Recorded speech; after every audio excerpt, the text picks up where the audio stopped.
Bonjour, welcome back. I'm Sally. We check hysterosalpingography, commonly referred to as HSG. So hystero is uterus, salpingo is fallopian tube. So you are doing a study to analyze uterus and fallopian tubes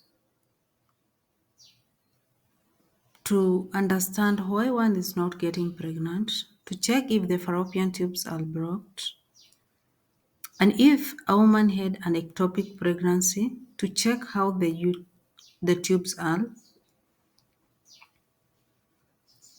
So it is done at a very specific time in the cycle, that is day 5 after menstruation and day 10 before ovulation. So you can be able to see a diagram showing the radio-opaque material being injected in the uterus to ascertain the movement through the fallopian tubes. Hysterosalpingography is a radiologic procedure to investigate the shape of the uterine cavity and the shape of the patterns of fallopian tubes. It entails the injection of radio-opaque materials in the cervical canal and usually fluoroscopy with image intensification. A normal result shows the filling of the uterine cavity and bilateral filling of the fallopian tubes with the injection material. To demonstrate tubal patency, spillage of the material into the peritoneal cavity, it need to be observed. The procedure involved ionizing X-rays and should be done in the pre-ovulatory phase of the cycle. It is contraindicated in pregnancy. So hysterosalpingography is useful to diagnose uterine malfunction, Asherman's syndrome, and tubal occlusion. So what is Asherman's syndrome? So this is fibrosis and all adhesions of endometrium and is used extensively in the workup of infertile women. It has been claimed that pregnancy rates are increased in a cycle when an HSG has been performed. So using catheters,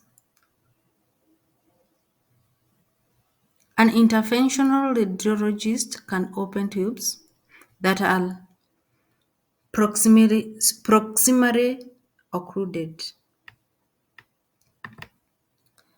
So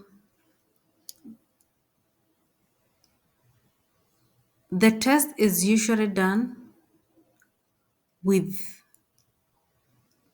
radiographic contrast medium, a dye injected into the uterine cavity through the vagina and cervix.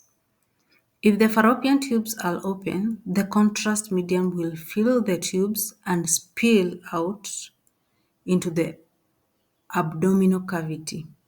It can be determined whether the fallopian tubes are open or blocked and whether the blockage is located at the junction of the tube and the uterus, or whether it is at the end of the fallopian tubes. So let's have a look at this. So you can see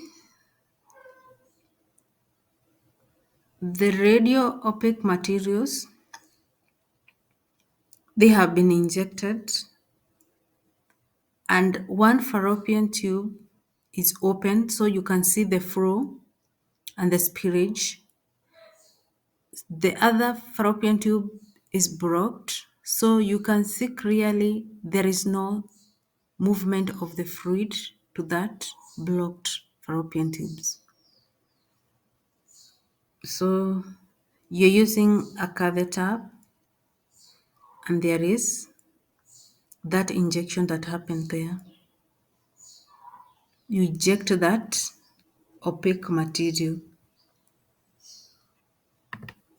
So this is how it is done. You inject and then you see the spillage. So